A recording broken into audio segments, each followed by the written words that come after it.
इमं अमूम च लोकम विमर्शितो हैतया पुरस्तात् कृष्ण अंग्री सेवा अभिमन्यमान अधिमन्यमान उपाविशत प्रायं अमृत्ये नद्याम् अथो विहायेम इमुं च लोकम् विमर्शितो हैतया पुरस्तात् कृष्णांग्री सेवाम् अधिमान्यमान उपाविशत् प्रायं मृत्युनद्याम् अथो विहाय इममुं च लोकम् विमर्शितो हैतया पुरस्तात् कृष्णांग्री सेवाम् अधिमन्यमान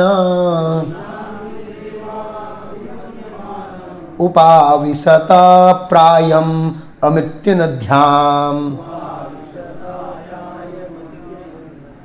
अतो विहाय इममुं च लोकम् विमर्शितो हैतया पुरस्तात् कृष्णांग्री सेवाम् अधिमन्यमान उपाविशत प्रायं अमृत्युनद्याम्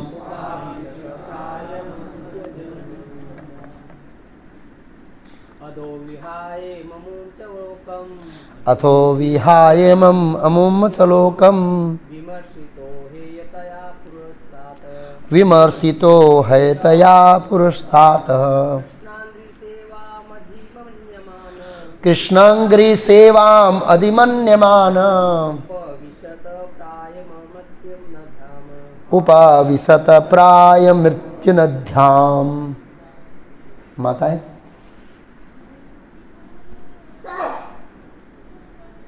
अतो विहाय इमं च लोकम् विमर्शितो हैतया पुरस्तात् कृष्णांग्री सेवाम् अधिमन्यमान उपाविशत प्राय मृत्युनद्याम्। शब्दार्थ, अनुवाद और तात्पर्य शिला अभय चरणारविंद भक्ति वेदांत स्वामी प्रभुपाद इस्कॉन संस्थापक आचार्य द्वारा अथो इस तरह विहाय छोड़कर इमं यह अमुम तथा अगला च भी लोकम लोक विमर्शितो निर्णय होने पर भी वे सब हेयतया निमग्नता के कारण पुरस्तात् इसके पूर्व कृष्ण अंग्री भगवान कृष्ण के चरण कमल की सेवाम दिव्य सेवा प्रेम भक्ति अधिमन्यमान सर्वश्रेष्ठ उपलब्धि के विषय में सोचने वाला उपाविशत दृढ़ता से बैठ गया प्रायम उपवास के लिए अमृत्य नद्याम दिव्य नदी गंगा या यमुना के तट पर। अनुवाद महाराज परीक्षित आत्मा साक्षात्कार की अन्य समस्त विधियों को छोड़कर अपने मन को कृष्ण भावनामृत में एकाग्र करने के लिए गंगा नदी के तट पर दृढ़ता पूर्वक बैठ गए, क्योंकि कृष्ण की दिव्य प्रेमयी सेवा सर्वोच्च उपलब्धि है और अन्य समस्त विधियों को मात करने वाली है। तात्पर्य, महाराज परीक्षित जैसे भक्त के लिए कोई भी भौतिक लोग, यहाँ तक कि सर्वोच्च लोग ब्रह्मलोक भी उतना वांछनीय नहीं है जितना कि आदि पुरुष भगवान श्री कृष्ण का धाम गोलोक वृंदावन। ये पृथ्वीलोक ब्रह्मांड के असंख्य ग्रहों में से एक है और महातत्वों की परिधि में से असंख्य ब्रह्मांड होते हैं। भक्तों को भगवान द्वारा तथा भगवान के प्रतिनिधि गुरुओं या आचार्यों द्वारा बतलाया जाता है कि असंख्य ब्रह्मांडों में से कोई भी ग्रह भक्तों के रहने के योग्य नहीं है। भक्त सदैव अपने घर भगवत धाम वापस जाने के इच्छुक रहते हैं, जहाँ वे सेवक, मित्र, माता पिता, भगवान के प्रेमी के रूप में उनके दिव्य पार्षदों में से एक बनकर किसी एक वैकुंठ लोक में या भगवान कृष्ण के धाम गोलोक वृंदावन में रह सके। ये सारे लोग परम व्योग के सनातन रूप में स्थित है, जो महातत्वों के अंदर कारणवण जल की दूसरी ओर है। महाराज परीक्षित वैष्णव भक्तों के उच्च कुल में जन्म लेने तथा अपनी संचित धर्म निष्ठा के कारण पहले से ही इन सारी जानकारी से अवगत थे, अतएव वे कोई भौतिक ग्रह में जाने के लिए इच्छुक न थे। आधुनिक भौतिक विज्ञानी भौतिक व्यवस्था द्वारा चंद्रमा तक पहुंचने के अत्यंत इच्छुक रहते हैं, लेकिन वे इस ब्रह्मांड के सर्वोच्च लोक की कल्पना नहीं कर सकते हैं। लेकिन महाराज परीक्षित जैसा भक्त चंद्रमा या इस प्रकार के किसी भी भौतिक लोक की रंच मात्र भी परवाह नहीं करता। अतएव जब उन्हें एक निश्चित तिथि पर मृत्यु का आश्वासन दे दिया गया तो वे दिव्य यमुना नदी के तट पर, जो हस्तिनापुर की राजधानी अब दिल्ली प्रांत में के पास होकर बहती है, पूर्ण उपवास द्वारा भगवान कृष्ण की दिव्य प्रेमा भक्ति में दृढ़ प्रतिज्ञ हो गए। गंगा या यमुना दोनों ही अमृत्या दिव्य नदियां हैं और यमुना अब भी निम्नलिखित कारणों से अधिक पवित्र है। निम्नलिखित मीन्स अगले श्लोकों में बताया जाएगा। ओम ज्ञानतिमिरान्धस्य ज्ञानाञ्जन शलाकया चक्षुरुन्मीलितं येन तस्मै श्री गुरुवे नमः।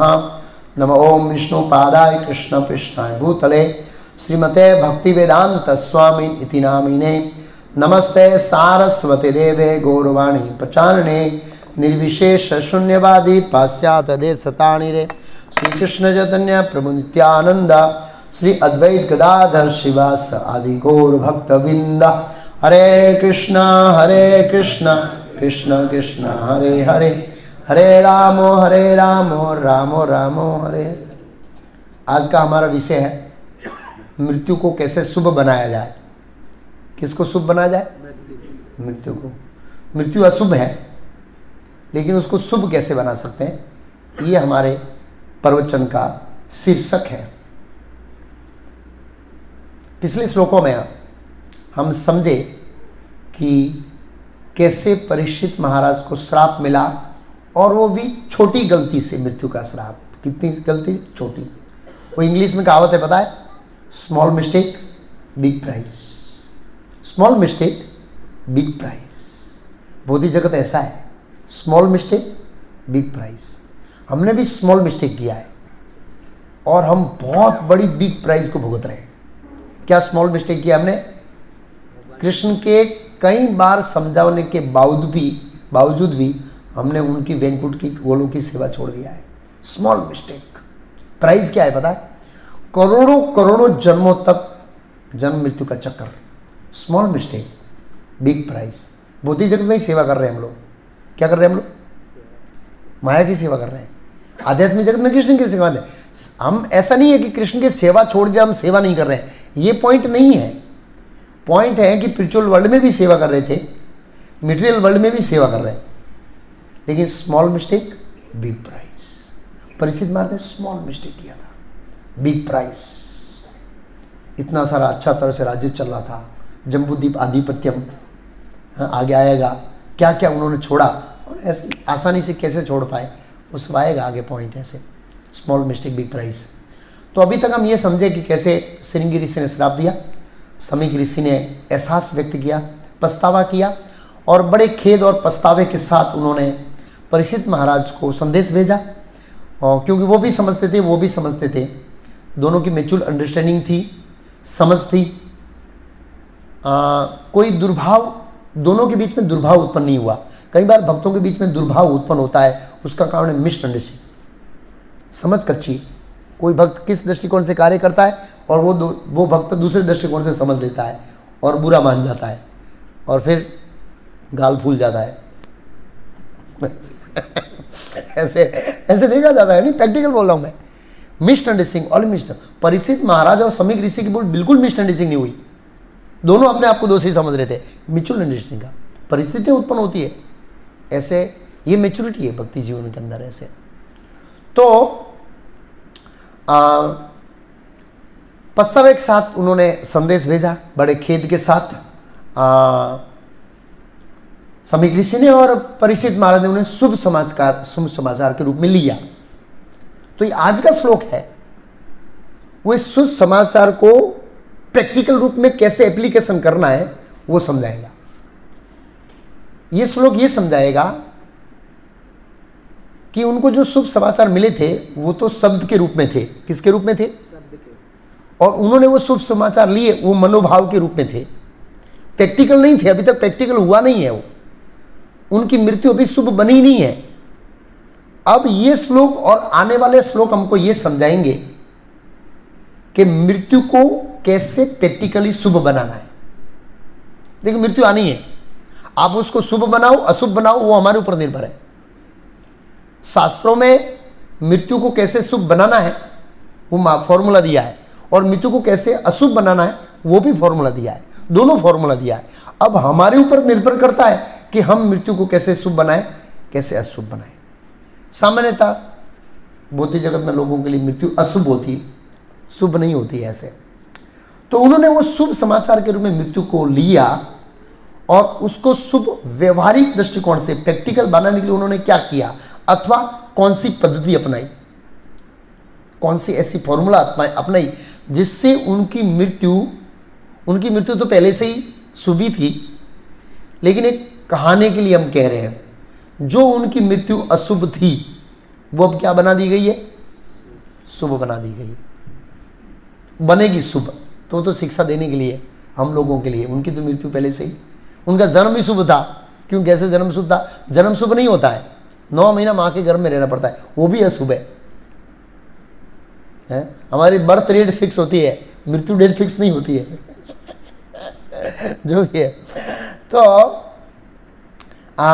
उनका जन्म भी शुभ था। सामान्य व्यक्ति का जन्म भी अशुभ होता है क्योंकि बहुत पीड़ा भुगतनी पड़ती है। उन्होंने माँ के घर में भगवान के साक्षात दर्शन किए और रक्षा पाया, दोनों किया था, इसलिए ऐसे। ओके, तो उन्होंने कौन सा फॉर्मूला अपनाया उसको आगे समझेंगे। उससे पहले ये समझेंगे कि मैंने बताया था खाली बोलने से और सोचने से कोई चीज़ शुभ अशुभ नहीं बनती है, उसका प्रैक्टिकल फॉर्मूला अपनाना पड़ता है। जैसे जब तक वो फॉर्मूला नहीं अपनाएंगे तब वो हमारे जीवन में व्यक्तिगत रूप से शुभ अशुभ परिस्थिति बनेगी नहीं। जैसे हम बोलते हैं हैप्पी दिवाली, अब आए लोग व्हाट्सएप करेंगे महाप्रभु जी हैप्पी दिवाली, वो हैप्पी दिवाली बोलने से बनेगी, उसने मेरे को व्हाट्सएप भेजा तो वो मेरे लिए हैप्पी दिवाली होगी। उसने बड़े अच्छे मनोभाव से भेजा है और मैंने अच्छे भाव से रिसीव किया है, तो क्या उससे अच्छे भाव से भेजने से और मेरा अच्छे भाव से व्हाट्सएप में रिसीव करने से मेरी दिवाली शुभ होगी? नहीं होगी। मान लो कोई किसी को ऐसे व्हाट्सएप करता है हैप्पी न्यू ईयर, भाई तुम्हारा नया साल खुश रहे। अब नया साल में लॉस हो गया तो, एक्सीडेंट में बच्चे का पैर टूट गया तो, दिवाली के दिन फटाके में जल गए तो, अब अगले दिन दिवाली में फटाका जला हुआ, दूसरे दिन मैसेज बोलते हैं हैप्पी दिवाली। अरे इसके तो पहले से हैप्पी दिवाली हो गई वो दुखी दिवाली हो गई, बेचारा फटाके से बच्चे का हाथ जल गया है और उसको आप हैप्पी कैसे बोल दें? और गाँव के अंदर फटाका छोड़ते हैं और झूंपड़ी होती है, ऊपर गिरा तो जल जाए, जो भी है। तो कहने का मतलब है कि बोलने से, सोचने से, विचारने से हैप्पी नहीं बनते, उसके लिए प्रैक्टिकल एप्लीकेशन किया जाता है, फॉर्मूला बनाया जाता है एक्चुअली ऐसे। तो सामान्यतः जब हम मृत्यु का समाचार सुनते हैं तो हम बड़े क्या हो जाते हैं पता है? निराश। एक भक्त थे, दीक्षित थे, मेरे गुरु भाई है, माता जी मतलब प्रभु जी की वाइफ है, तो उनको गर्भाशय में या पेट में एक गांठ हो गई। अब डॉक्टर ने बॉम्बे ले गए, बहुत बड़ी हॉस्पिटल में, पैसे वाले धनाढ़ परिवार से बॉम्बे ले गए हॉस्पिटल में। तो डॉक्टर ने कहा कि कोई गारंटी नहीं कि ऑपरेशन के बाद व्यक्ति जिएगा। माता जी बोले मुझे ऑपरेशन नहीं कराना है। वापस आ गए और रूम में अंधेरा करके बस, ये बॉडी लैंग्वेज। वो प्रभु जी ने मुझे फ़ोन किया, प्रभु अभी क्या करूं? मेरे को समझाओ भाई, हम लेक्चर सुने हैं, शरीर नहीं आत्मा है, शरीर छोड़ रहे हैं, इतनी घबराने की बात नहीं है। इतना सुनने के बाद भी हम अंधेरा करके बैठ जाते हैं और वो दीक्षित भक्त के लेवल पर, तो ये मेरे गले का कोई उपयोग ही नहीं है बोला, ये मेरा बोलना व्यर्थ है। अगर ऐसा ही है तो फिर कम से कम भक्तों से एक्सपेक्ट कर सकते हैं, दीक्षित भक्तों से, ये मृत्यु आदि में विचलित ना हो, नहीं तो कोई मतलब ही नहीं है ना। लेकिन हम हो जाते हैं। क्यों हो जाते हैं? क्योंकि हम देहात्मा बुद्धि में रहते हैं, इसलिए हो जाते हैं। भक्तों के लिए मृत्यु क्या मतलब क्या है पता है? Very simple thing. भक्तों के लिए मृत्यु का मतलब है सेवा की जगह बदलना, बस। सेवा बदलना नहीं, मैं इस जन्म में लेक्चर दे रहा हूं, अगले जन्म में लेक्चर दूंगा, लेकिन जन्म दूसरी जगह हो सकता है मेरा। तो जब सेवा बदल रही है तो भक्तों को बहुत चिंतित होना ही नहीं चाहिए। ये भक्तों का मनोभाव होना चाहिए, मेरी सेवा बदल रही है बस, या जगह बदल रही है, दोनों हो सकता है। सेवा भी बदल सकती है और जगह भी बदल सकती है। यहाँ मैं सेवा करूंगा, अगले जन्म में कृष्ण की सेवा करूंगा। हम जो क्या गाते हैं ना, क्या नाम, जन्मनी जन्म इसलिए भक्ति भक्ता, जो की क्या लाइन भूल गई, स्वरोज गाते हैं लाइन में, जन्मनी जन्म इसलिए भवतात भक्ति अहेतु की तभी। मुझे जन्म जन्म आपकी भक्ति दीजिए, अहेतु की भक्ति। और वो तो सुबह मांगते हैं, और अब भगवान बोले मैं तेरी सेवा ट्रांसफर कर रहा हूँ, नहीं नहीं नहीं नहीं, हाँ, हम डिप्रेशन में आ जाते हैं, निराश हो जाते हैं। तो भक्तों को बहुत क्लियर होना चाहिए, शरीर परिवर्तन मत, मेरी सेवा चेंज हो रही है। बड़े हंसी के साथ परिचित महाराज को ऐसा ही था, सेवा चेंज हो रही है बस, इसने सुसमाचार के लिया, भाई अथॉरिटी है, इधर सेवा दे रहा है, गुरु महाराज है, इधर सेवा दे रहा है, नहीं प्रभु सेलम को जरूर, सेलम चले जाओ, सेलम में 2 साल से हो गया, नहीं भोपाल में जरूर, भोपाल चले जाओ, नहीं जामनगर चले जाओ, सेवा चेंज किया बस, पूरा हो गया। तो भक्तों को ये मानसिकता प्रिपेयर करनी चाहिए। बॉडी चेंजिंग का मतलब है भक्तों के लिए सेवा चेंज करना, ये बहुत महत्वपूर्ण है। लेकिन ज़्यादातर हम निराश हो जाते हैं, सामान्यतः लोग निराश हो जाते हैं मृत्यु इस तरह से। मैं बोला ना, दीक्षित भक्त हो या भक्त हो जो भी ऐसे। और स्पेशल कैंसर तो भक्त के लिए वरदान है। सिद्धेश्वर स्वामी को कैंसर हुआ था, इस्कॉन में उनका नाम फेमस है जॉली स्वामी, जॉली स्वामी। ऐसे कभी कभी मजाक, उनका वो कैंसर में पेट फूल गया तो डॉक्टर क्या है, बच्चा है बच्चा, सावधान रहना, मजाक कर देते। कैंसर है मृत्यु मिनट में और ऐसे मजाक कर रहे डॉक्टर से, वो भी हैरान है, बड़े प्रसन्न थे लास्ट मोमेंट तक। तो उन्होंने एक लेक्चर दिया था अपने जीवन के ऊपर से, भक्तों के लिए कैंसर में वरदान। क्यों? डेडलाइन मिल जाती है तैयारी करने के लिए। अगर आपको ऐसा कोई डेडलाइन नहीं है तो आप तैयारी नहीं करेंगे, माया हमको धोखा दे देगी। बहुत सुंदर ऐसे भौतिक दृष्टिकोण से हमको लगता है ये क्या वरदान है, यही वरदान है ऐसे। तो हालांकि हम लोग मृत्यु का समाचार सुनकर या डेडलाइन पाकर निराश होते हैं, क्योंकि देहात्मा बुद्धि, अज्ञानता के कारण हम ऐसे होता है, इस तरह से ऐसे। हालांकि हमने कई जन्मों तक जन्म लिया है, कई जन्मों तक मरे हैं और कई जन्मों का हमें एक्सपीरियंस है, फिर भी हम मृत्यु से भयभीत होते हैं।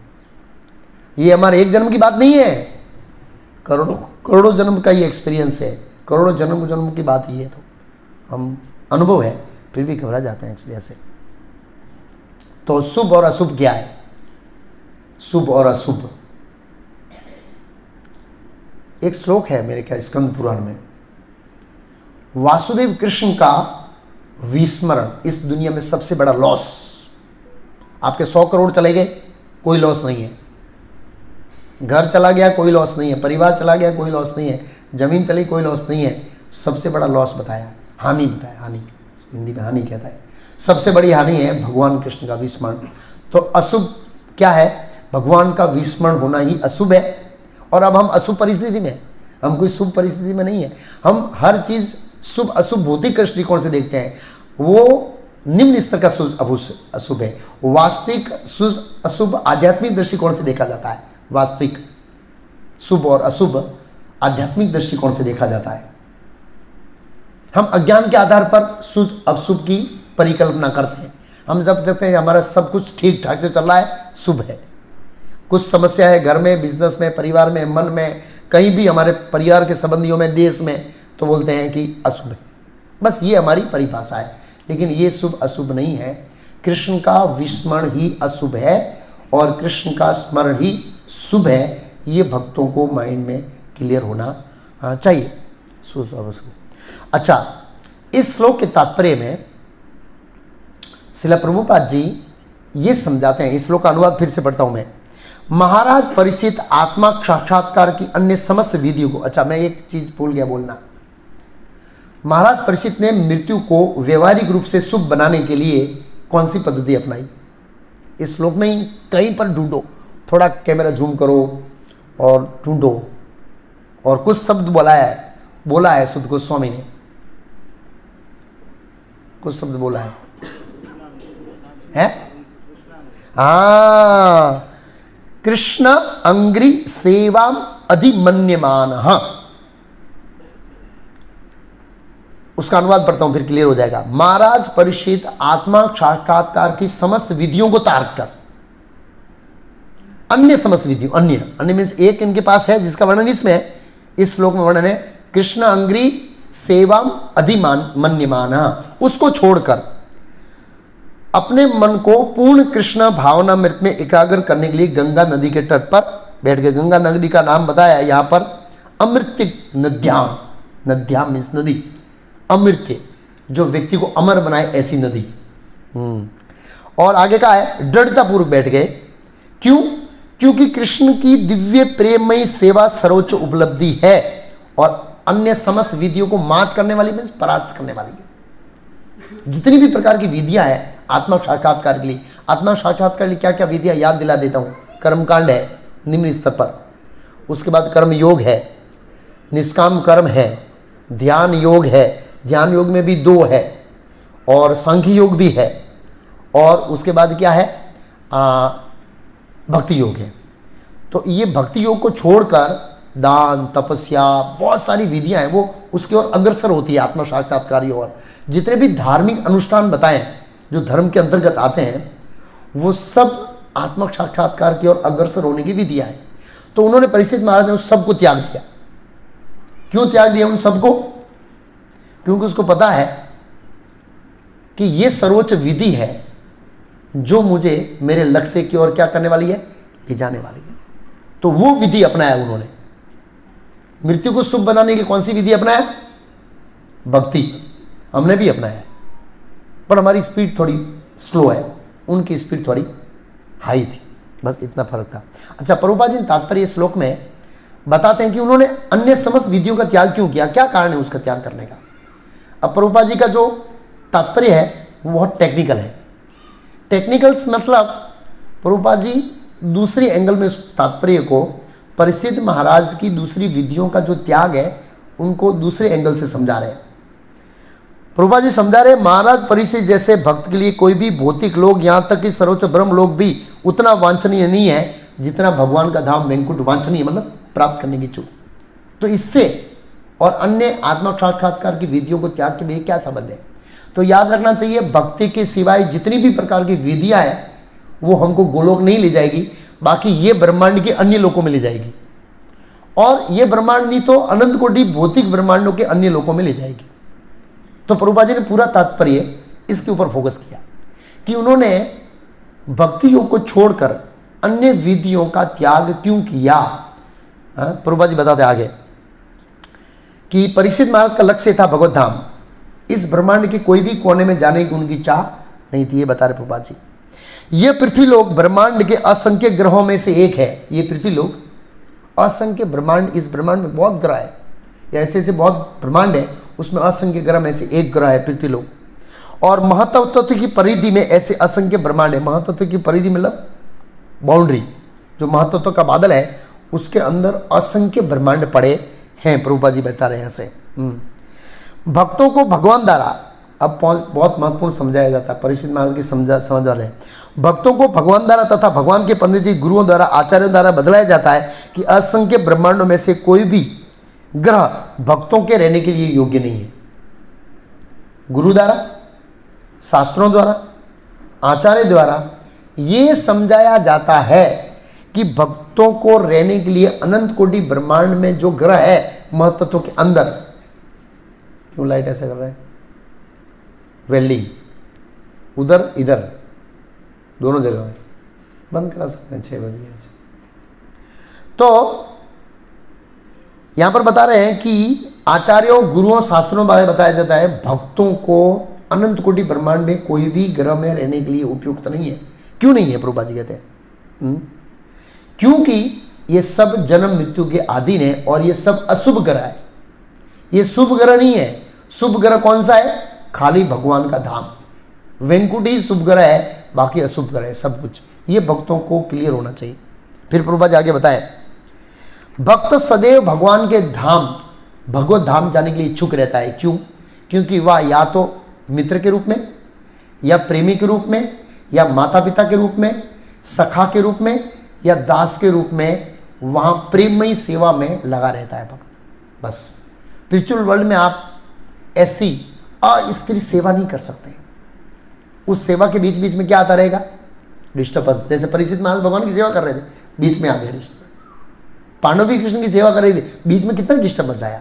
और भगवान कृष्ण ने उद्धव जी को बोला है श्रीमद् भागवत के 11वें स्कंद में कि इस दुनिया में कोई व्यक्ति होता है, जब उसका मान अपमान लॉस इत्यादि होता है ना, तो वो विचलित हुए बिना रह नहीं सकता।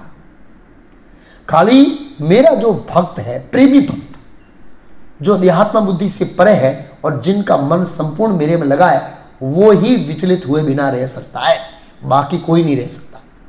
और बहुत ही दिन हम देखते हैं, हम लोग सब प्रिय अप्रिय घटनाओं से क्या होते हैं? हम लोग विचलित होते हैं।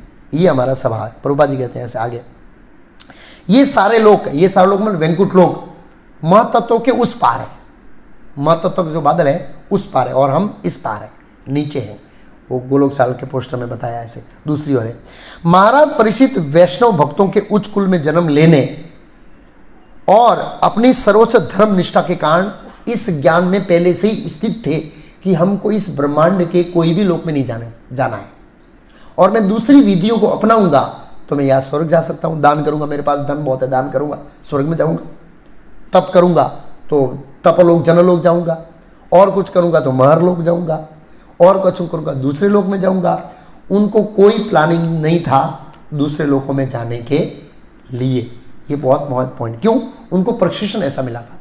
तो भक्तों को प्रशिक्षण होना चाहिए, ये ज्ञान होना चाहिए प्रभुपाद जी की पुस्तकों को पढ़कर कि हमको इस ब्रह्मांड में कोई भी लोक में नहीं जाना है, वैकुंठ को छोड़कर।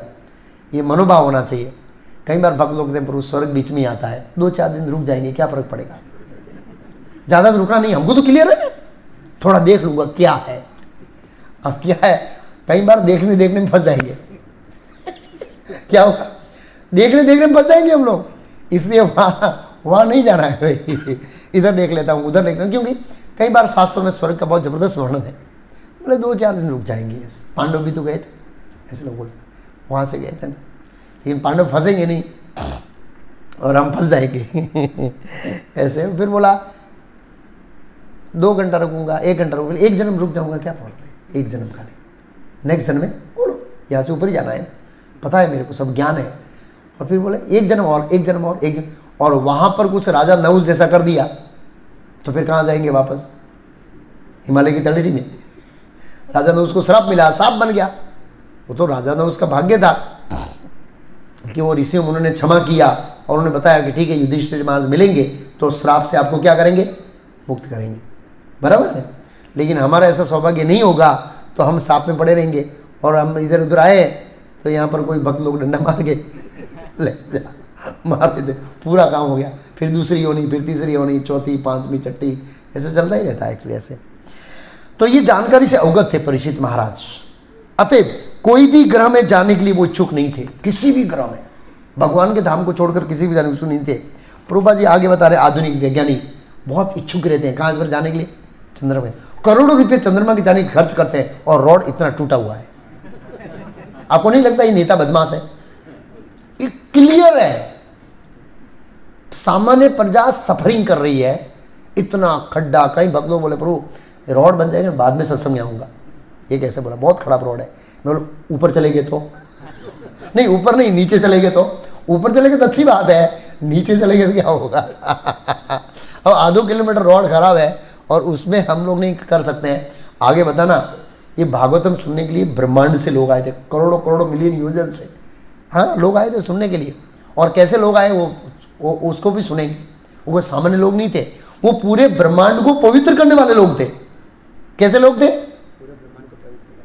इतना सामर्थ्य रखने के बाद भी आगे आएगा कि उनको पता लगा, थोड़ा हिंट्स मिल गया कि परीक्षित महाराज ने अन्न जल का त्याग किया है, ये बहुत चक्रवर्ती राजा से हो ना हो कुछ महत्वपूर्ण घटना घटने वाली है। अब बस इसमें पार्ट लेना है। इनडायरेक्ट उनको हिंट्स मिल गया कि भागवतम कथा करेंगे और सुखदेव गोस्वामी प्रकट होंगे। और ये लोग जनलोक, महालोक, तपलोक, ये मिलियन एंड ट्रिलियन 1000 किलोमीटर है वहाँ से आगे, और हम 1 किलोमीटर टूटा हुआ रोड को देखकर घबरा जाते हैं। कई बार लोग इस नया नया कोई परिवार है, बहुत टूटा हुआ रोड है। एनीवे, मतलब प्रैक्टिकल चीज़ है, लोग चंद्रमा के जाने में मिलियन ट्रिलियन डॉलर करते हैं और सर मतलब सामान्य प्रजा बेचारी कष्ट भुगत रही है। तो ये नेताओं की मूर्खामी साबित होती है। जो पब्लिक की बेसिक नीड्स है वो पहले पूरी करनी चाहिए, और उसके बाद जो आपका बचता है तो फिर वो चंद्रमा में जाने के लिए मिशन लगाना चाहिए। करोड़ों रुपये का धुआं कर दिया और वो मिसाइल कहाँ गया उसका कोई पता ही नहीं, बाद में वो मशीन छोड़ा था उसका कोई पता नहीं अभी। तो इस तरह से प्रजा को मूर्ख बना रहे, प्रजा को बताना चाहते हैं हम कुछ कर रहे हैं। विज्ञान के अंदर खोज चल रही है, करोड़ों रुपये का धुआं करके विज्ञान में खोज करने की क्या जरूरत है? प्रजा को, बेचारों को लूट रहे हैं और इस तरह धुआं कर रहे हैं। दुष्ट लोग हैं ऐसे। लेकिन इस ब्रह्मांड के प्रभुपाद के सर्वोच्च लोक की कल्पना नहीं कर सकते भक्त। लेकिन महाराज परीक्षित जैसा भक्त चंद्रमा या इस प्रकार के किसी भी भौतिक लोक में रंज पात्र की परवाह नहीं करता था। अतः जब उन्हें एक निश्चित तिथि पर मृत्यु का आश्वासन दे दिया, कि निश्चित तिथि पर मृत्यु का आश्वासन दे दिया, हाँ, तो वे यमुना नदी के तट पर आगे आएगा। यमुना, गंगा, यमुना, थोड़ा कॉन्ट्रोवर्सी बताऊंगा मैं। हस्तिनापुर की राजधानी अब दिल्ली प्रांत के पास होकर गुजरती है। पूर्ण उपवास द्वारा भगवान कृष्ण की दिव्य प्रेमा भक्ति में दृढ़ प्रतिज्ञ हो गए। गंगा तथा यमुना दोनों ही अमृत्या दिव्य नदियां हैं, और यमुना का महात्म्य अगले श्लोकों में बताया जाएगा। यमुना का महात्म्य अगले श्लोकों में बताया जाएगा एक्चुअली ऐसे। ओके, अब प्रभुपाद जी एक तात्पर्य में लिख रहे हैं, अन्य विधियों का त्याग करना, मतलब उन्होंने अन्य विधियों का त्याग किया। किसने? परीक्षित महाराज ने। इसका मतलब है परीक्षित महाराज को किस में विश्वास है? कृष्ण भक्ति में। कोई भी चीज में लेता हूं और दूसरों को त्याग करता हूं तो ये क्या कहना चाहता है कि मुझे इसमें विश्वास है। मान लो 4 प्रकार की करताल है और मैंने ऐसे बजाई टिंग टिंग टिंग टिंग, ये लिया, इसका मतलब ये करताल अच्छी है, उसमें मुझे क्या है? विश्वास। तो भक्ति मार्ग के अंदर विश्वास होना चाहिए। श्रद्धा शब्दे विश्वास के स्टूडेंट निश्चय कृष्ण भक्ति के लिए सर्वक्रम करता हो। कृष्ण भक्ति करने से मेरे सभी कर्म संपन्न हो जाएंगे, ये हमें विश्वास होना चाहिए। कृष्ण भक्ति के अंदर हमें दृढ़ विश्वास होना चाहिए, पूर्ण विश्वास। और श्रीधर स्वामी ये लॉजिक लगाकर, कौन सा लॉजिक? कि परीक्षित महाराज को कृष्ण भक्ति में पूर्ण विश्वास है, इसलिए उन्होंने दूसरी विधियों का त्याग किया। ये साबित करते हैं कि परीक्षित महाराज जन्मजात महान शुद्ध वैष्णव भक्त थे। ये क्लियर हो गया। ऐसा नहीं है कि वो बाद में भक्त बने। जैसे हम जन्म लेते हैं, कई सालों के बाद भक्त बनते हैं और भक्त बनते हैं, शुद्ध भक्त नहीं बनते हैं, भक्त बनने का प्रयास करते हैं। तो श्रीधर स्वामी ने कमेंट्री देकर ये बतलाया कि ये साबित करते हैं, ये लॉजिक, कि उन्होंने कृष्ण भक्ति का ही मार्ग अपनाया। पूर्ण कृष्ण के ऊपर डिपेंडेंस शुद्ध भक्ति ये मार्ग ग्रहण कर सकता है और कोई नहीं ग्रहण कर सकता है, इसलिए वो शुद्ध भक्त थे। अब एक प्रश्न होता है कि जो भगवान का शुद्ध भक्त होता है वो इस दुनिया में क्यों आता है? ये बहुत महत्वपूर्ण पॉइंट है। भगवान का जो शुद्ध भक्त होता है वो इस दुनिया में क्यों आता है? वो अच्छे से वैकुंठ में सेवा कर रहा था, यहाँ आने की क्या जरूरत है उनको? बिना काम का ये श्राप खाना, ये करना, कली के साथ पंगा लेना, हाँ, जैसे पांडव आए महाभारत युद्ध करके कितने साल लोगों से दुश्मनी लेना, एक पॉइंट है ऐसे। तो खास करके परीक्षित महाराज जैसे जो भक्त हैं, शुद्ध भक्त हैं, वो इस दुनिया में क्यों आते हैं? तो आचार्य कहते हैं वो 2 कारण से आते हैं। 2 कारण से 2 शिक्षा देने के लिए आते हैं। 2 प्रकार की शिक्षा, ये हमें क्लियर होना चाहिए। ये बद्ध जीव नहीं है। बद्ध जीव जब जन्म लेता है तो मां के गर्भ में भगवान दर्शन नहीं देते। शुद्ध भक्त होता है, उनके ही मां के गर्भ में भगवान दर्शन दे सकते हैं, नित्य पार्षद भगवान के धाम से। तो पहली शिक्षा है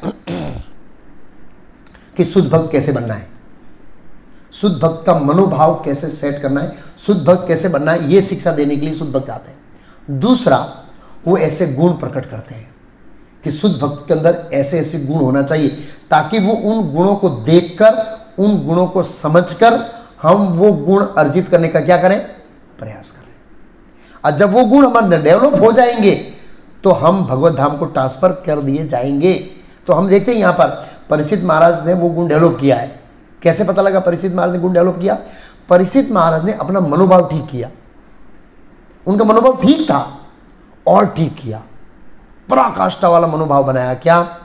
रिवेंज नहीं लेना है, बदला नहीं लेना है। ये शुद्ध भक्त का गुण है। बदला नहीं लेना है। बदला लेना होता तो वो सीधी सेना भेज देते, जाओ समय ऋषि का आश्रम भस्म करके आ जाओ, ऐसे बोल सकते थे। ये नहीं बोला, बदला नहीं लेना है, मनोभाव को ठीक किया।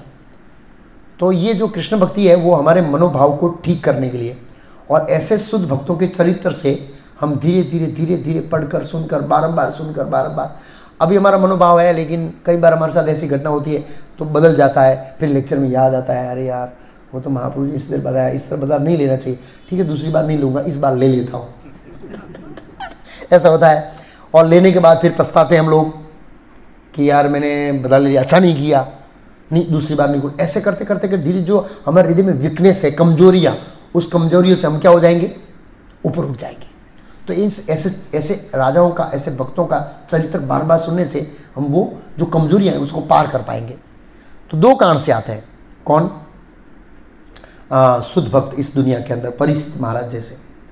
अब अगले श्लोकों में सुत गोस्वामी गंगा और यमुना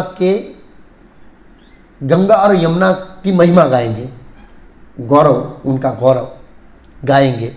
तो कहते हैं अगर यहावे लसत श्री तुलसी विमिश्रित कृष्ण अंग्री रेणु अत्यधिक अंबु नेत्री पुनाति लोकान उभयत्र स ईशान, ईशान शिव जी का नाम है, स ईशान कह ताम न सेवेते परिस्यमाणा। ये नदी मतलब उन्होंने बताया कि वो गंगा नदी के, अब ट्रांसलेशन प्रभुपा जी गंगा लिखते हैं और तात्पर्य में यमुना लिखते हैं। क्यों ऐसा करते हैं प्रभुपा जी, दोनों प्रभुपा जी का हर दोनों जगह में ऐसा हुआ है। अनुवाद शब्दार्थ गंगा, अनुवाद गंगा, तात्पर्य यमुना। बताऊंगा यह नदी कौन में लिखा, गंगा जिसके किनारे राजा उपवास करने बैठे थे, अत्यंत शुभ जल धारण करती है, जिसमें भगवान के चरण कमलों की धूल तथा तुलसी दल मिश्रित पानी। तो भगवान के चरण में दो चीज रहती है, एक तो धूल रहती है, भगवान कभी चंपल नहीं पहनते, फोटो में देखें भगवान चंपल नहीं पहनते, वृंदावन में रहे और बिना चंपल के गाय चराते थे। तो बिना चंपल के यात्रा करनी चाहिए, लेकिन हमारा पग ऐसा है कि एक खिली घुस गई तो एक महीने सेवा में से चला जाएंगे हमारा, इसलिए पहनना पड़ता है, लेकिन उसका आइडियल ये है। ओके, आगे बताया, अतएव ये जल तीनों लोगों को भीतर और बाहर से पवित्र करने का सामर्थ्य रखती है। क्यों, भगवान के चरण कमल से दो चीज गंगा में आता है पानी में, एक तो उनका धूल आती है और दूसरा भगवान के चरण में तुलसी हमेशा लगाते हैं, भगवान के चरण में तुलसी, और इसके साथ किसके साथ, क्या चंदन के साथ तुलसी लगाते हैं चरण में। कई बार लोग चंदन यहाँ लगाते हैं, तुलसी यहाँ लगाते, यहाँ नहीं, चरण में लगाना चाहिए, तुलसी हमेशा चरण में। जब चार कुमार आए थे तो चरण में तुलसी देखी, कहाँ, वेंकुट के द्वार पर, वहाँ घटना थी, और वो कल तुलसी सूंगा और उनका हृदय परिवर्तन हो गया, निराकार में से साकारवाद। ओके, आगे बताया, शिवजी तथा अन्य देवताओं को भी पवित्र करता है। शिवजी गंगा को क्यों धारण करते हैं, अपने को पवित्र होने के लिए। शिवजी ने बोला है, मैं स्वयं भगवान के चरण कमल से निकलने वाली गंगा को धारण करके अपने आप को पवित्र हुआ समझता हूँ। ये शिवजी के वाक्य है, और यहाँ पर सुत गोस्वामी कहते हैं दोनों से क्रॉस चेकिंग हो रहा है। शास्त्रों में ये दोनों से वेरीफाई होना चाहिए, इधर का व्यक्ति बोलना चाहिए, इधर का व्यक्ति भी बोलना चाहिए, ऐसे। हाँ, अतएव जिसकी मृत्यु निश्चित हो उसे इस नदी की शरण ग्रहण करनी चाहिए। तो सबसे पहले इस श्लोक में गंगा और यमुना दोनों को महात्म्य बताया। अब ये विरोधाभास है। प्रभुपाद जी ने तात्पर्य में लिखा है कि यमुना किनारे बैठे, क्योंकि उसके महल के घर के आगे से, उनका महल मतलब इतना छोटा नहीं था, विशाल भरूच जितना राजमहल होगा उनका, तो वहाँ से निकलती थी। जीव गोस्वामी कहते हैं कि भूगोलिक दृष्टिकोण से देखा जाए तो गंगा दिल्ली में से होती निकलती है और राजधानी वहीं पड़ती, गंगा वहाँ सेट नहीं होती। एक और आचार्य की कमेंट्री कि पहला वो यमुना नदी के किनारे गए, फिर उन्होंने देखा कि घर नज़दीक है, सब घर वाला आएंगे, रोना धोना शुरू कर देंगे, और मेरी जो कॉन्सेंट्रेशन है भगवान का वो बिगाड़ देंगे। वहाँ से उठकर फिर कहाँ चलेंगे, सुखताल, सुखताल में गंगा बहती है, सुखताल आप सुखताल में जी ना, हाँ वहाँ पर, फिर वहाँ चले गए। थे प्रॉपर हस्तिनापुर में, बोला अपनी जगह में ऐसा नहीं करना है, थोड़ा दूर चले जाना है, तो फिर वहाँ दूर बाद में चले गए। इसलिए यहाँ पर दोनों का वर्णन है, ये समझना चाहिए, दोनों को समझ सकते हैं, पहले इधर और उसके बाद उधर। अच्छा, प्रभुपाद जी ने इस श्लोक के तात्पर्य में गंगा से भी ज्यादा महिमा किसकी बताइए? यमुना की। क्यों पता है? इसलिए कि भगवान जन्म से लेकर जब तक व्रज में रहे तब तक उस पानी का बहुत ही ज्यादा स्पर्श किया। किसका? यमुना का। इतना गंगा का स्पर्श नहीं किया। अब जितनी बार भगवान के चरण कमल यमुना के पानी से स्पर्श होता है उतना ही वो ज्यादा पानी क्या होता है?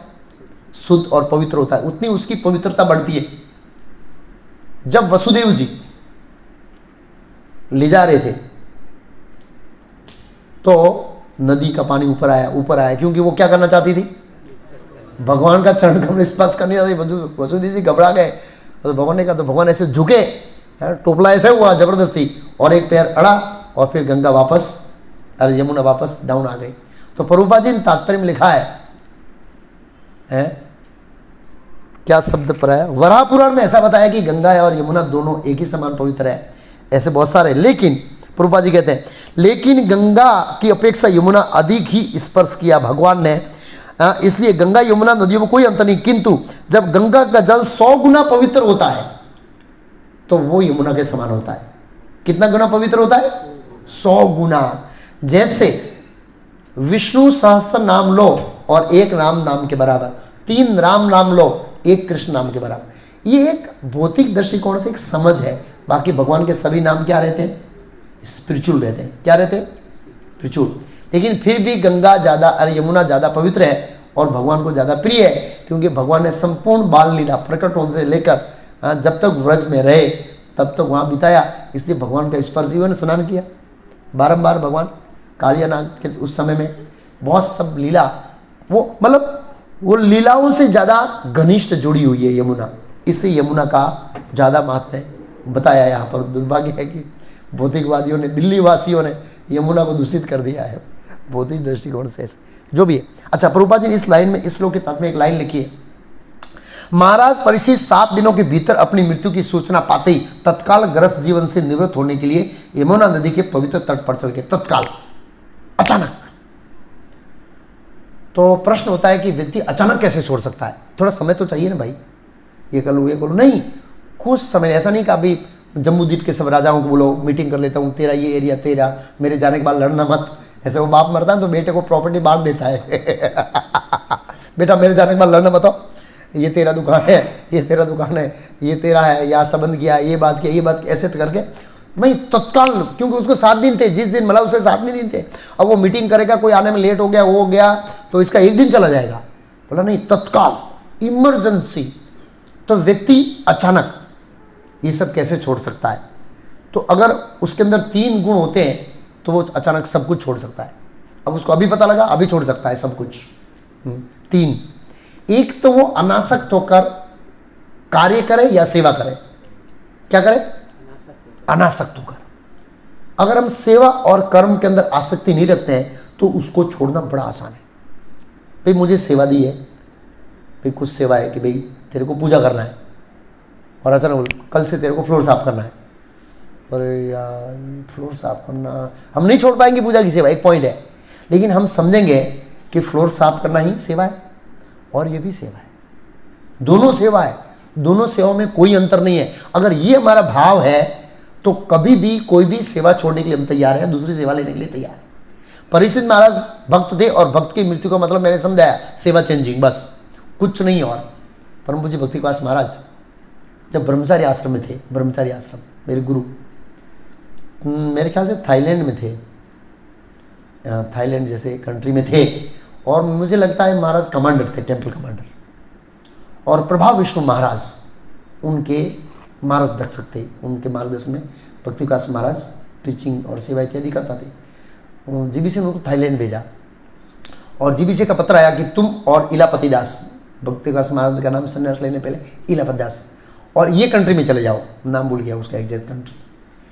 तो महाराज को लेटर बताया कि महाराज लेटर आया, चलना है, हाँ चलना है, 10 मिनट के अंदर तुम्हारा बैग पैक करके आ गए। प्रभु विष्णु महाराज बोले अरे इलापति, बोलेगा चलना है, अरे बोले आपका आदेश है तो इंतजार किसका, वो टेम्पल कमांडर थे, 10 मिनट के अंदर सब सेवा सेट करके ओके ठेला भर के आ गए। ये मनोभाव है भक्ति की सेवा की। ऐसा नहीं बोला कि मैं टेम्पल कमांडर हूँ, कितना अच्छा चल रहा है यहाँ पर, और दूसरी जगह जाएंगे हम टीचिंग में, यहाँ मैंने इतना सेटअप किया है इतने इतने साल से ये किया है, वो किया है, अब दूसरी जगह जाएंगे, नया सेंटर खोलना, जगह भाड़े की मिलेगी नहीं मिलेगी, लोग सहानुभूति करेंगे नहीं। हाँ मेरे ख्याल बांग्लादेश भेजा, यस मेरे ख्याल से बांग्लादेश भेजा ऐसा लग रहा है। और बांग्लादेश में प्रचार करना इतना आसान नहीं है, पहले भी समझ आती है ऐसे है, यानी समय बहुत कम है, एक दो श्लोक खाली समझा देता हूँ ऐसे ही। ओके, पहला पॉइंट है अचानक छोड़ने के लिए क्या करना है? अनासक्त भाव से सेवा और कर्म, भौतिक कर्म हो, गृहस्थ हो तो भौतिक कर्म और ब्रह्मचारी हो तो सेवा, फुल टाइम अनासक्त भाव। दूसरा है चेतना है सेवा भाव की, बस हमें सेवा करना है। ये सेवा भाव की मतलब अंदर से अनासक्ति, एक तो बाह्य से बाहर, एक अंदर से अनासक्ति है तो कभी भी छोड़ने में कोई पीड़ा नहीं होगी।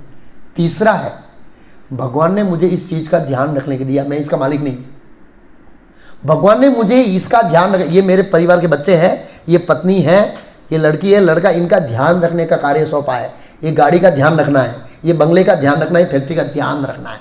आप हम ऐसे सोचेंगे इसका ध्यान रखना है और छोड़ने की बारी आई ना, तो अब भगवान दूसरा ध्यान रखने को भेजेंगे। आप समझ गए ना?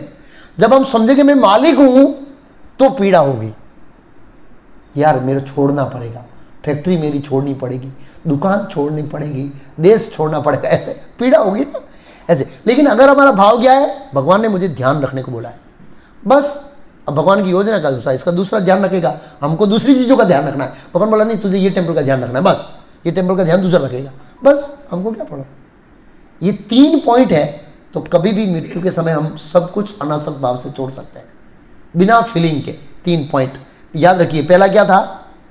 सेवा, सॉरी सेवा और कार्य में निष्कामता, निष्कामता, निष्कामता, निष्कामता। सेवा में भी क्या आसक्ति होती है, मैं ये सेवा को पिरसूंगा ही, मैं डोल नहीं धोऊंगा, मैं हाँ ये बर्तन साफ नहीं करूंगा, मैं खाली पिरसूंगा, तो वो भी आसक्ति है। ऐसे कोई भी आसक्ति नहीं रखना है, निष्कामता। दूसरी है चेतना, क्या है हमारी अंदरूनी अनासक्ति होनी चाहिए, अंदरूनी अनासक्ति। और तीसरी है भगवान ने मुझे ध्यान रखने के लिए दिया, बस आप कभी भी अनासक्त सोच सकते हैं। एक लास्ट श्लोक ले लेते हैं, अभी 3 मिनट है हमारे पास, जिसमें गंगा नदी का ही महात्म्य है। और ऐसे 6ठा श्लोक, 7वां श्लोक, 8वें श्लोक से टॉपिक चेंज होता है। इति वैचिंद पांडेय प्राय उपवेश्य प्रति विष्णुपद्याम, गंगा नदी के तट पर ट्रांसलेशन की, ददो मुकुंद अंघ्रिम अनन्य भाव मुनिव्रत मुक्त समस्त संग। इस प्रकार पांडवों की सुयोग्य संतान पांडवों की महाराज परीक्षित ने दृढ़ संकल्प किया और आमरण उपवास करने तथा कृष्ण के चरण कमलों में अपने आप को समर्पित करने के लिए वे गंगा नदी के तट पर बैठ गए, क्योंकि एकमात्र कृष्ण ही मुक्ति दिलाने में समर्थ है। इस प्रकार उन्होंने अपने आप को समस्त संगति मतलब भौतिक संग का और आसक्तियों से मुक्त करके मुनि व्रत धारण किया। मुनि मतलब आमरण उपास, मुनि व्रत। तो इस श्लोक में 2 शब्द बहुत महत्वपूर्ण है, मुकुंद अंग्री अनन्य भावो। मुकुंद अंग्री मतलब अंग्री में चरण, अनन्य भाव से भगवान कृष्ण के चरण कमल में अपना ध्यान लगाया। क्यों मुकुंद नाम से क्यों पुकारा गया? क्योंकि वो ही एकमात्र मुक्ति के दाता है। कृष्ण अथवा विष्णु ही मुक्ति दे सकते हैं, देवता मुक्ति नहीं दे सकते हैं। स्वयं देवराज इंद्र ने स्वीकार किया है। कहां पर? मुचकुंद महाराज की कथा में। मुचकुंद महाराज को बोला कि मुक्ति के सिवाय आप कोई भी वरदान मांगिए, मुक्ति मत मांगिए। वहां पर शिव जी, ब्रह्मा जी, समस्त 33 करोड़ देवता मौजूद थे। वो प्रसंग में मैंने बताया डिटेल में कथा। उसमें मुचकुंद महाराज को पहले से शर्त रखी, वरदान मांगो, मुक्ति मत मांगो, तो देवता मुक्ति नहीं दे सकते हैं। ये हमें पहले क्लियर होना चाहिए, इसलिए हम मुकुंद का है। फिर दूसरा यह शब्द आया है मुक्त समस्त संग। मुक्त समस्त संग मतलब समस्त प्रकार से भौतिक संग को त्याग दिया और भौतिक संग और भौतिक आसक्ति से मुक्त हो गए। प्रभुपाद जी भौतिक संग के बारे में बताते हैं। समस्त प्रकार की भौतिक संग से मुक्त होने का अर्थ है और आगे कोई पाप नहीं करना और भगवान कृष्ण के चरण कमलों का ध्यान करना। ये प्रभुपाद जी ने डेफिनेशन दिया है। मुक्त समस्त संग, समस्त प्रकार से मुक्त होने का, आसक्तियों का मतलब है आगे पाप नहीं करना और हमेशा भगवान कृष्ण के चरण कमलों का क्या करना? ध्यान करना। इसका मतलब होता है मुक्त समस्त संग। ऐसे प्रभुपाद जी ने एक तात्पर्य में और पॉइंट हाईलाइट किया है कि अगर हम भौतिक जगत में रहेंगे तो खतरा क्या है। कई बार बोलते हैं ना, वो श्लोक नहीं है, जन्मनी जन्मनी है प्रभु, मुझे जन्म जन्म तक भौतिक जगत में ही रहना। तो प्रभुपाद बोले भाव अच्छा नहीं है, क्योंकि यहाँ भी खतरा है और अचानक कुछ घटना घट सकती है और हमारे साथ बुरा हो सकता है। परीक्षित महाराज के साथ हो गया, किसी ने नहीं चाहता। और किसके साथ ऐसा हुआ? पांडवों के साथ दुर्घटना हुई और चित्रकेतु महाराज के साथ ऐसा हुआ। वो तो बेचारे मजाक करने गए, श्री जी की शाबाशी करने गए और पलटा उल्टा हो गया, श्राप मिल गया, असुर बनो। अब वो तो उन्नत स्तर पर थे और हम जैसे लोग असुर बनते थे क्या करते? और आसुरी प्रवृत्ति करते और श्राप मिलता, नीचे जाते नीचे जाते नीचे जाते, एकदम गहन के अंधकार में चले जाते। ये भौतिक जगत ऐसा है। इसलिए प्रभुपाद जी बोले भक्त यहाँ नहीं रहना चाहता है, जितना जल्दी हो यहाँ से क्या करो, निकलो। तो ये शिक्षा परीक्षित महाराज ने दिया हमने कि मृत्यु को शुभ कैसे बनाना है, क्योंकि मृत्यु कभी शुभ हो नहीं सकती। लेकिन हम मृत्यु को शुभ कैसे बना सकते हैं? कृष्ण अंग्री सेवा अधिमन्यमान, कृष्ण भक्ति को ग्रहण करके हम इस मृत्यु को जो अशुभ है शुभ बना सकते हैं। अब हमारे हाथ में है कि हम शुभ बनाएं मृत्यु को या अशुभ। मृत्यु तो आने वाली है, अब आप इसको शुभ बनाने में कितना प्रयास कर रहे हैं, अशुभ बनाने में कितना प्रयास करेंगे, ये तो जीव के ऊपर निर्भर करता है। लेकिन संदेश कौन? अब आगे ये आएगा कि जब पूरे ब्रह्मांड में समाचार फैल गए, गंगा के किनारे सुखताल में बैठ गए, तो क्या हुआ? क्या हुआ? अभी भी उनकी मृत्यु व्यवहारिक रूप से शुभ स्थिति में आई नहीं है, लेकिन उन्होंने फॉर्मूला अपना दिया है कि मेरा मन मैं किस में लगाऊंगा? भगवान के चरण कमल में। लेकिन प्रैक्टिकली आगे मृत्यु उनकी शुभ बनेगी जब सुखदेव गोस्वामी का आगमन होगा, और पूर्ण प्रैक्टिकल बनेगा जब सुखदेव महाराज से क्या सुनेंगे? भागवत कथा सुनेंगे, तो मृत्यु कंप्लीट पूर्ण रूप से शुभ बन जाएगी उनकी, और वो बिना डरे हुए भगवत धाम जाएंगे। हरे कृष्ण। अनाउंसमेंट करूँ? मेरा अनाउंसमेंट है कि हमारा माइंड सेट ऐसा है कि 5:30 कीर्तन, 6 बजे लेक्चर। तो अभी दामोदर अष्टकम शुरू हो गया है और सर्दी का समय हो गया है, तो आज से गौर पूर्णिमा तक लेक्चर का समय 5 बजे का और कीर्तन का समय 5, लेक्चर 5:30 से 6:30, क्योंकि गौर आरती जल्दी हो गई। गौर आरती दिवाली से लेकर गौर पूर्णिमा तक 6:30 बजे तक लगी। गौर पूर्णिमा का दूसरे दिन हम 7 बजे करें। तो ये शेड्यूल माइंड में रखिए।